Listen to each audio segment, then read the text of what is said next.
pepogai an-nassana, perempuan yang putus masa haidnya. Ya, mungkin yang dimaksud di sini adalah bagaimana hukum perempuan yang ketika di masa haidnya, ya mungkin 2 hari atau 3 hari pertama lancar, kemudian hari kedua dan hari ketiga, hari keempat dan kelimanya terputus, kemudian selanjutnya ya keluar lagi darah haid.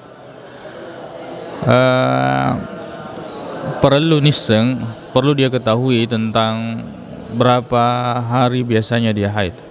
Apabila seorang perempuan misalnya yaronala biasa makada pitung ngesoy dia haid, maka pada masa itu 7 hari itu maka dia dianggap haid.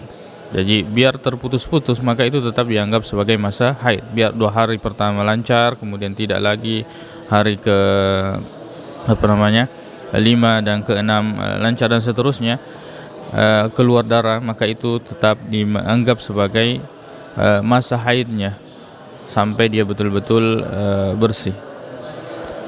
Wallahu ta'ala a'la wa a'lam.